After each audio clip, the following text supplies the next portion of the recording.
back to the Tell Your Friends podcast. We are here in season 2. This is episode 4. Very special guest on this episode. We're calling this one Making March Madness. Drew DeSalle coming at you here, sitting next to our boy Mikey Jeets Cyberg. What up, Mike? Hey, hello friends. How we doing? Coming to you live on this snow day. Snow day here in Baltimore. Snow day in the Bird Street studio. Doesn't feel like we're getting through. I know it's been probably about 3 or 4 weeks since we did a podcast. We're going to turn our attention away from love and move it toward the spring and the March Madness season. But it doesn't feel like March after the inclement weather that we face today. But here we are. March, the Ides of March upon us. We're in the thick of it. Very nice. Let's go ahead and not delay. Let's get our guest in here. Very special guest, hailing the pride of Michigan, Denny Blount, a.k.a. Denzel Blount. How you doing, Den? What's happening, fellas? Happy to be here. Like you said, middle of March. I was going to ask if you guys had a snow day today because Michigan wasn't too bad. My drive over from Chicago earlier today was brutal, though. Indiana had about 6 or 8 inches of snow. You could barely see 20 yards in front of you. I was driving about 20 miles an hour, so happy to see that someone got to enjoy the snow day. Meanwhile, I was on the road. But, yeah, looking forward to it. Like you said, Mikey, it's that time of year. Gotta love March. You gotta love it. And, you know, the snow day was overhyped. I think everyone here on the East Coast was just looking for an excuse to take the day off from work because we haven't had shit all year. So here we are, March 14th, to get a little dusting. Little crop dusting, and everyone's taking the whole week off. Love it. You know, it'd be great if you get Thursday off. That'd be even better. That would be good. I actually avoided drinking day because I know Thursday and Friday are going to be, hitting that bottle pretty hard and slacking off a little bit at work. So I tried to stay focused through the snow, and I feel pretty good. But how you feeling about Big Blue, man? Quite the run in the Big Ten tournament this past week. Oh, man. Well, guys, I mean, I said, as you said, the pride of Michigan, as a Michigan grad, Michigan basketball has got me fired up right now. They're playing as good as they have in a couple of years, I think. Their first Big Ten tournament title in almost 20 seasons. Incredible run. I mean, you want to talk about players on a mission?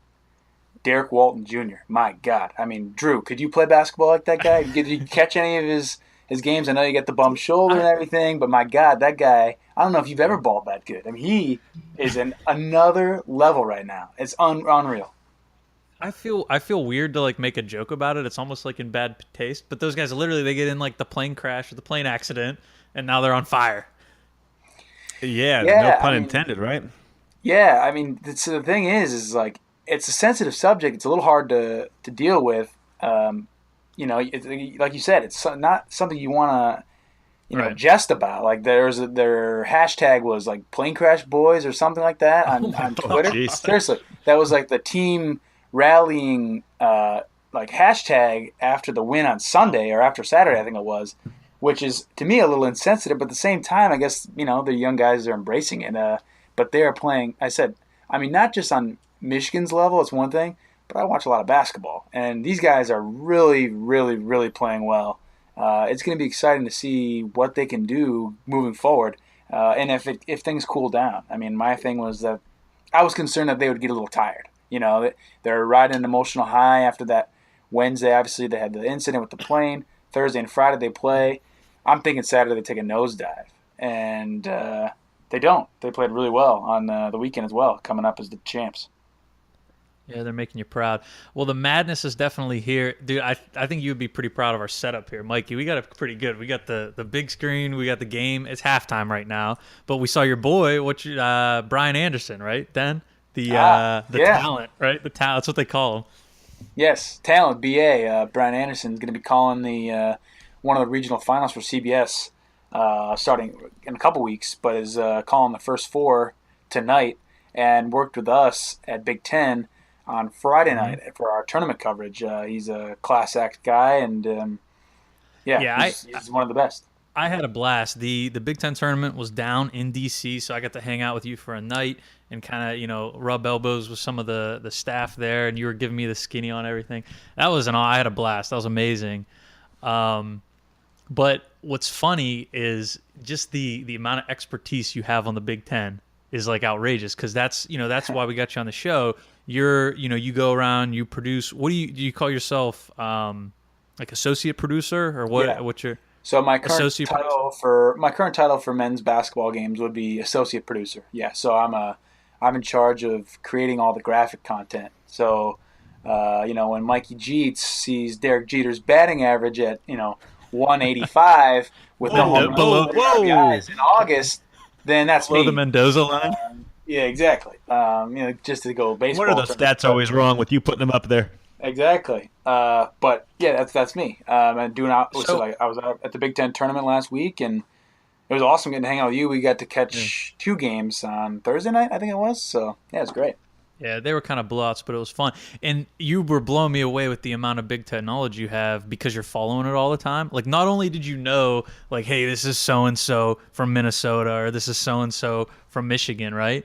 You were like, this is the coach's wife. She's over there in the stands. You're like, this is so and so official, and he sucks and he gets all these calls wrong. Like, Well, that was I mean, ridiculous. you get to know a lot of the characters because especially for me being in graphics, like if we ever need a graphic on the officials or like the incident you talked about, it was Tom Crean's wife was there at the Indiana game. She's actually sisters with Jim and John Harbaugh, so she's sort She of babe? she's In cute, her own right. older woman, yes, but she's a sort of a celebrity in the sense that she comes up any game because she's there, she's recognizable. And if they're playing, especially if they're playing Michigan, it's an extra story.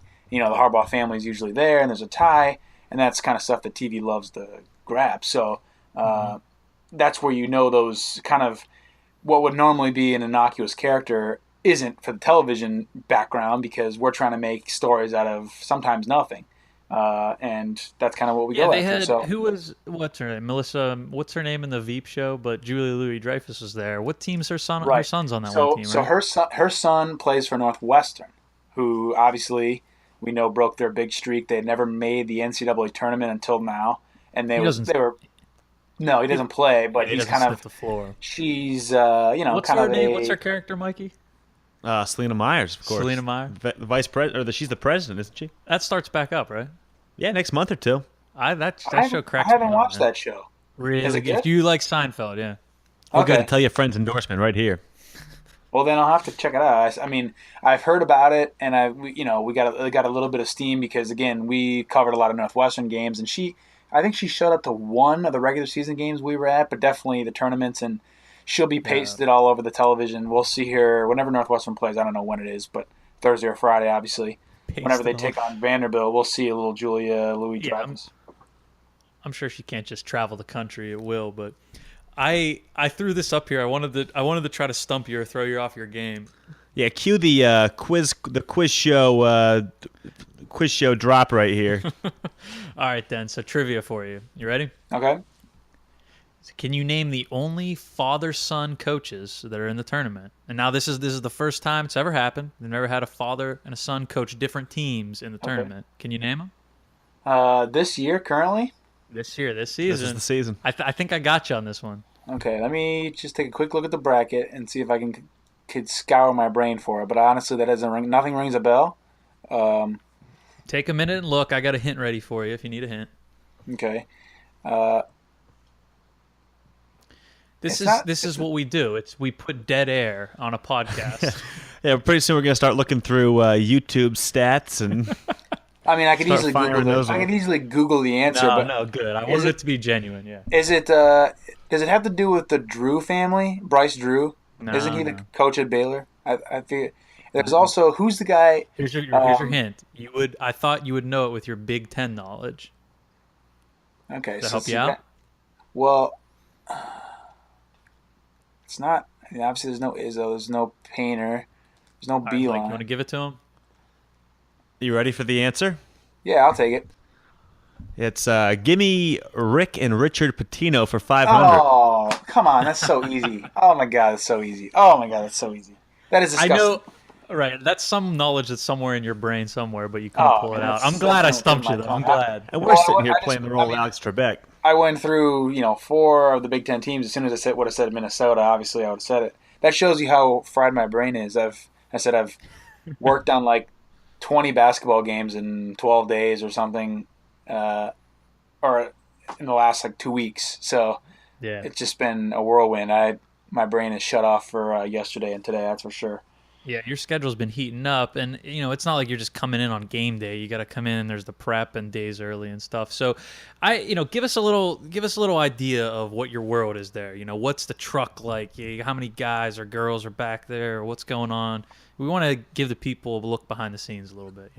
Okay. Well, so what ultimately the number of people that go into a given broadcast, probably say one of our broadcasts last week, I'd say 30 to 40 maybe. Okay. Um, is probably a pretty good number of people. But That that's some doesn't. people are in the stadium, some people are front row Yeah. courtside. You're right, right, right. So you got people. Obviously, you got two, maybe three announcers. You got stats people in the arena that kind of are spotters for both the announcers and myself as graphics. So I will be in the truck and ask, "Who is that foul on? Confirm." And they say it's on number 30 White, and then I know that it's a second foul kind of thing. Um, so there's Who those fucked up guys. that There's last graphic? Confirm. exactly right. There's There's camera penis on the guys. screen. We probably exactly that. Well, only Drew would throw one of those up, but Okay, if we okay. let him in the truck maybe, but no. I mean, there's about 8 or 9 camera guys depending on the show, and then in the Hmm. truck you got a producer, a director. Producer kind of says the most layman's terms I can give you is the producer is what and the director is how, as far as how we get there and what Huh. cameras we're seeing. The director chooses the cameras, the producer sort of chooses the replays and all the Who's the content. who's the hierarchy there? Who's in charge of who? I mean, typically the producer is listed at the top, but it's kind of a case by case basis. Depends on the personalities, depends on the team as far as producer and director. They'll take Hmm. on different roles when they know each other. Um, some are stronger than others in certain spots. So if you have a really strong director, sometimes they may push around the producer a little bit. Um, so I mean, to me, I honestly think them as two even keel things, but the Hmm. last decision on a lot of stuff is typically the producer. Um, Gotcha. but to Gotcha. me, it's even keel. You got those guys. You got a person who, technical director, is like pushing all the buttons, making sure that everything the director says hits the air. So when he says ready camera two, take camera two, that's when you see the camera shot change. Hmm. There's two people in graphics. Me, I'm like producing the graphics. We got someone who's typing the graphics. We got someone on the scoreboard. We got Like you were person in saying, you're kind audio. of you're kind of in that person's ear where you're really just like dictating to them and you're Yes. calling up the different graphics. But there's like a code or something, right? Like you have like give me can you give me an example? Well, I feel like you were like rattling some of off. Like if you Okay. wanted to So show like how many assists so and so had, you'd be like 378 ba ba ba player number 5 on the away team, right? right. So you kind of set up your. Everyone has their own setup. My way would be you give a certain. Everything's number based. So you know the number of the Hmm. player, and then you have a certain range of numbers that you save each type of graphic. So if it's like a bio that's like his senior 6'8" from Milwaukee, Wisconsin, that for Hmm. me is at the 500s for the away team and 600s for the home team. So if you're watching a Wisconsin game and it's Nigel Hayes number 10, if I want to see where his hometown is, I just tell the operator to press 610. I just say 610, and they call it up.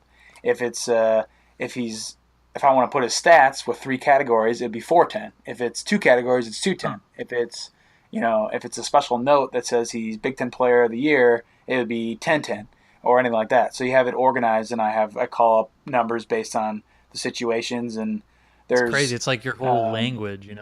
It's almost like the only thing I could compare it to is like maybe knowing how like people memorize the channels on your TV, right? Like you'd know yeah, like ESPN is somewhere near 8:30 or like you know what I mean? You got to right. get some Sure. like in the ballpark. Tell me about I the agree. on-air talent. Who's in there? Who's in the ear of the on-air talent and giving them the directions of, hey, we're going to flash this graphic right now where it The says how producer. many assists. Okay. The producer Yeah. is the liaison to from the truck to the announcer typically. At the same time, if it's just a small stat, I as associate producer will talk to the announcers. I'll chime in their ear. I'll say 3 minutes since their last bucket for Wisconsin or whatever. Sorry, Wisconsin's on my brain. Mm-hmm. That was one of the last games we did the other day. Um, but so I'm doing the same thing. But typically, if it's anything that's more of a left turn to where like you need to really know what's going on, it would be the producer. I'm more giving supplemental stats to make him sound either better or more in tune, or just make sure that he or she is aware of what's going on as far as the announcer. So And more interestingly, who's in the ear and, more importantly, the pants of the courtside on-air talent? Jeez. The courtside on your talent, the same thing. So also the You know who I'm producer. talking about.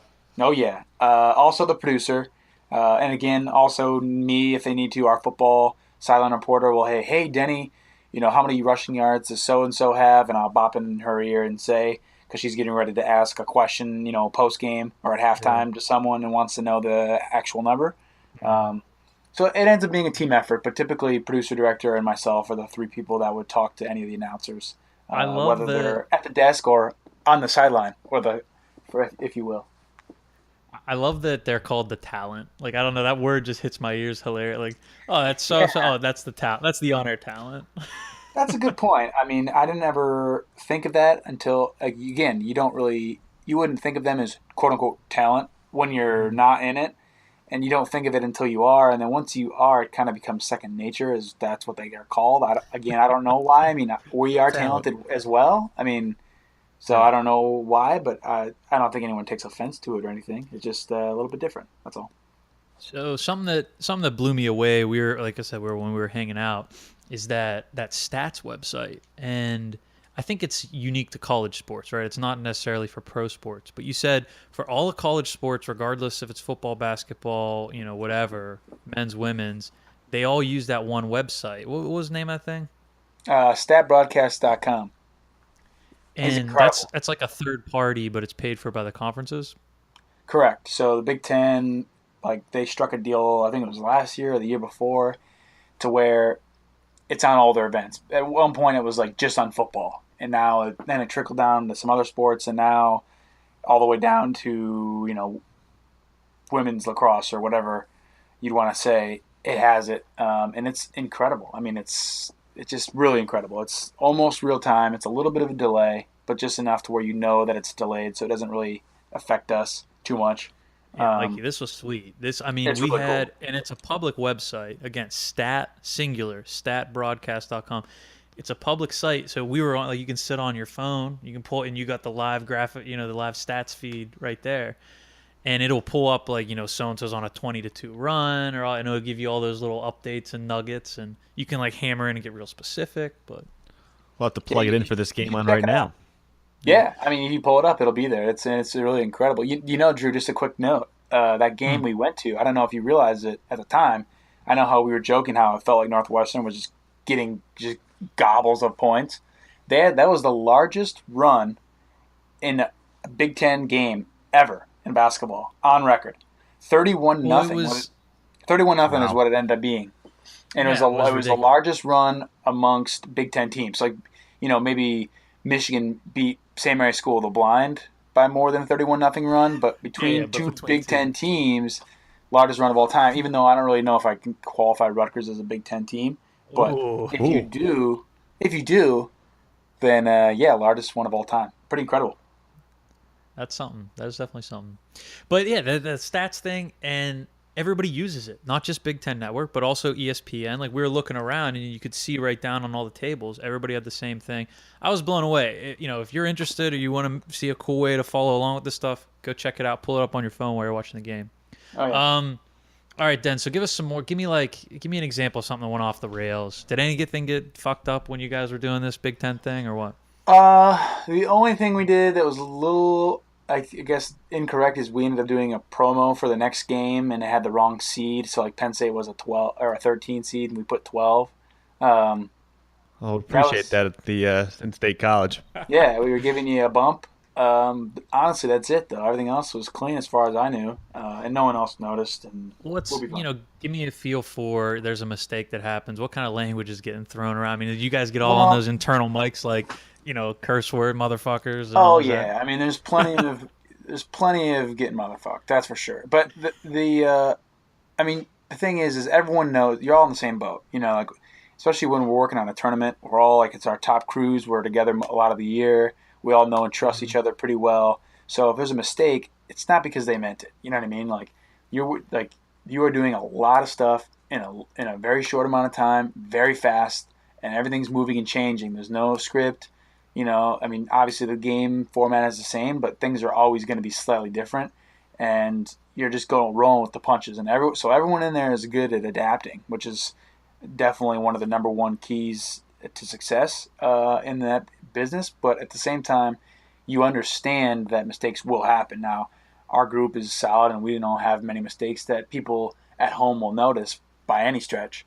But little things happen, and sometimes, things happen, and people freak out. I mean, you will get like, "What the fuck is going People on?" get fired. It's not a. It's not Very a rarely. normal. Is there any feedback loop where like if somebody like some disgruntled Penn State fan from that incident is like emailing in Well, and they're like, yeah. oh, So, whatever, and then it like gets down to you, they're like, Denny, we know that was the you. biggest thing that we see now is Twitter. So Twitter is like kind of your Yeah, instant yeah. feedback. Um, if something's goofy, like they'll notice. People will notice sometimes, and they'll send stuff in. Excuse me. If I made a mistake, I'll go to Twitter and I'll be like, "Ooh, man, did they know anybody notice that?" And like very rarely have I ever seen anything like screenshot. Oh man, like what happened to Big Ten Network? So Um, many people get off on that though. You know, just oh waiting to yeah, see a Oh yeah, mistake. love seeing the people mistakes on get the off on The screen. wrong mistakes, but logo. there's a ton of things happen. You'd be surprised how much you really have to goof up to get fired, if you will. I mean, there's tons of mistakes all the time, and people are more than fine in their job standing. I mean, you got to realize like, say you take it if you're in one of your guys' world. Say you're like filling out a spreadsheet or something. Like nothing says you didn't make a nothing says you did not going to make a mistake and like backspace a number, right? Or like do it and then like recalculate it and realize that you like skipped something on an Excel spreadsheet. Like Right. there is no redoing it. Like you have a decision to make. It's split second. You make it and it's done. And like what Yeah, it's a happens lot of happens. pressure. It's a lot of pressure. Right. I'll So go ahead and be the first one to say, as much as the real world here sucks, it's not all spreadsheets and Excel. no, I know, but a lot of I get people what you're saying. that's what most people talk about. And whenever I ask you what you do for your job, they say, "Well, I mean, I sit here, I could explain to you guys all night what I do, but most people can't even figure out where they work, let alone what they do." Say you're a Yeah. I consultant. mean, a lot of people would be jealous or envy you for what you do, man, but that is a lot of hard work. I mean, you got a lot of pressure on you. You know, you're putting in a lot of hours, you're doing a lot of weekend, a lot of night work, you know? Yeah, I mean, it's really fun. It's cool. It's a unique experience. I love it, but I mean, it's not all roses, like you said. I mean, you definitely have to put in a lot of work if you want to do well. And like you said, there are a lot of weekends, there are a lot of nights. I mean, this is my so the weekend you're supposed to be coming to Chicago in 2 weeks. That's gonna be my first weekend off since New Year's, and before that, it would have been July. So like, Mm. it's not exactly. I think about it that weekend we went to the Kenny Chesney concert together, all of us in like July or whatever that was. Seriously, Kenny. so I've had like two Feels weeks like years off ago, a since day then. like today. Seriously, but yeah, it's awesome. It's great stuff. Nice. So what do you wanna roll into, Mike? Following the action here, or what do you think? Yeah, let's get right into the tournament this week. We got the first 2 days coming up right around the corner. I think it's some would say it's the two best days on the whole sports calendar. I agree. It's a good couple days to dive into the action. There's always constant action on several different channels for like 13 hours straight. Talking Thursday, Friday? Thursday, Friday. Yeah, Yeah. those are your meat and potatoes of the tournament. Yeah, it's awesome. I think something everybody struggles with is like how do you work and still follow along if you're a pretty big fan? You know, You just it's way don't. more accessible than it ever. You just You do what Jeet said. Yeah, You it's the just least grab a productive days of the bottle. year. You just grab a bottle of bourbon and hang out at home, like right. I mean, there's nothing else you can do. I mean, you It's a just good couple days to work from home. What's in definitely. the line everybody says they always get their like vasectomies or so? All the guys get to schedule their vasect so they just sit around and watch hoops. I saw that headline. That's what that. I wasn't really putting two and two together at first. I was wondering what that was all about. That makes total sense. That's what everybody, the stat I always hear thrown out there is that it's the most popular time for men to get their vasectomies. I Not a heard bad places idea. actually give discounts on them too, like a March Madness special. A 2 for 1. They're keyed in on the March Madness vasectomy plan. Jeez. Well, I mean, just year after year, you see how the tournament grows and everything. What I'm blown away by is just the stats that are at everybody's fingertips now. Everybody loves filling out the brackets or getting an office poll or whatever now, but it's like I know like the opponent's points per game for Jacksonville State. Like boom, right there, pull it up on my phone. Like the amount of data that's getting thrown around is crazy. You got the predictions for, New Orleans to make it as a 16 seed to win the tournament. Somebody's putting odds on that, or somebody has the percentage chance for them to do it. It's Vegas, baby. It's all about gambling and the dollars behind it. Yeah. And that's the first thing the NCAA will say. It's like they got the little logo on it this year on the bracket that says "Don't bet." We discourage betting. Oh, yeah. Meanwhile, Really? they love the attention. They Oh, love yeah. it. They couldn't do without it. I saw a Oh. stat there's going to be like a $10 billion worth of gambling revenue earned from the gaming business this week, which is the equivalent of like Ford's profit. Yeah, they were comparing that. I saw. To put that in perspective. Now, Den, how many brackets will you fill out? So I've had this is a lifelong debate with many people, and that's why I'm glad you guys brought this up. Lifelong. To me, I am a sheet of integrity kind of guy. I build one bracket. I may enter it multiple places, but I'm a one bracket guy. Like Golden bracket. I like that. I'm a one bracket. Like I don't want to be watching the Sweet 16 and have either way like positively or negatively affect the outcome. Like I want to be with something and stick with it. So Yeah. to me, that's how I've So if done. I asked you how many brackets are too many brackets, you would say The answer's two. Two is too many. Two is I like two. Three is too many. Two is okay. The only reason I would do two is if you do one that's just like you can't do two that you're Bonkers. serious about. Yeah, right. So you do one that you think can happen, and you do one that's like this maybe could happen. It'd be a ton of fun if it did. For me, it'd be like I thought Michigan going all the way or something like that. For me, I've got Michigan bowing out to Louisville in the second round, like most sane people. But at the same time, like I was wrestling with it, but I'm also a homer. But that's kind of how I've taken it in the past. And then also for me, Michigan hasn't been very good until the last couple of years. So for the bracket growing up for me was still interesting, and I never had a home rooting interest. So it was kind of separate from that. You were too young for those Fab Fives. Right. Yeah, the Fab So Five. two is before too many brackets. Maybe three is too many brackets. I know it's so easy though now to Three get is you too get many. pulled into like an office. You get pulled into like an office league. You Well, no, but see, here's the family, thing. or college. But here's the thing. Fine, yeah. Here's you're why. saying fill out the same one. Right. Right, yeah, you can fill out the same one, and I'm not saying that you can't enter multiple pools. The more pools, the merrier, but you just enter the same teams. That's my thing. I think I saw ESPN lets you do 25. You got 25 shots. If some people will max it out, I'm sure, but I'll agree. I think that's a little crazy. I'd say Well, about two. What do you think, Dan? Too many teams in the tournament? What about that? No, I think it's perfect. I think 68, I guess, is the perfect number. I like the play-in concept. I like how they have 11 seeds duking it out because they're at-large teams. I don't really appreciate Mount St. Mary and New Orleans having to play each other tonight.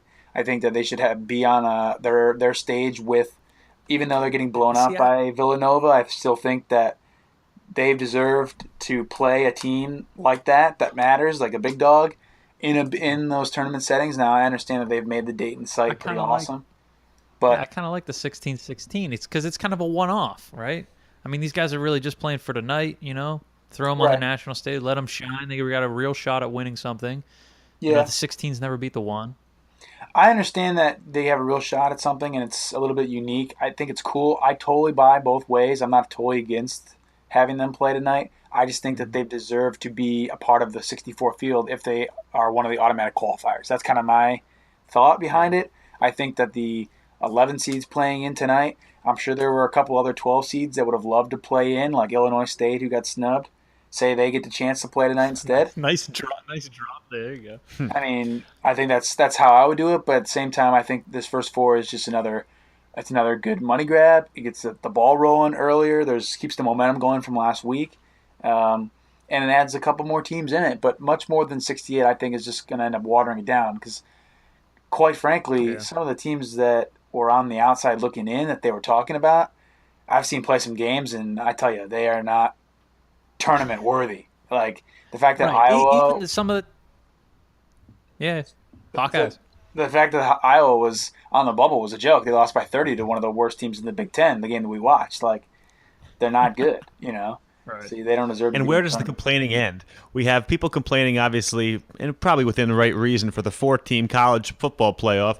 You have 68 spots to get into this damn tournament. There is no complaining. If you're the 69th team, you do not deserve to be there. So be better, and then maybe you'll be one of the 68 next year. Well, Right. I so think the tough here's thing or my the argument people have is it's not the top 68. It's it's not 68 physical numbered, but it's, right. like we're talking about, you got Mount St. Mary's, and so they're, It's not they the might be top the 100th 68. best or It's not the something. top 68, and it's also not. You don't play an even schedule by any stretch. Like Yeah, yeah. not even close. Right, right. You've got team like I said. If you want to bring up Illinois State, like they're 17-1 in their conference.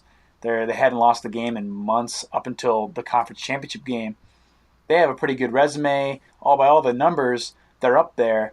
But because they're a mid-major team that didn't win their conference, they get left out in favor of maybe a more major team, quote unquote, in order to make more money, maybe, or more eyeballs, or more fans, or whatever it may be, a bigger name, which to me kind of allows me to Even complain.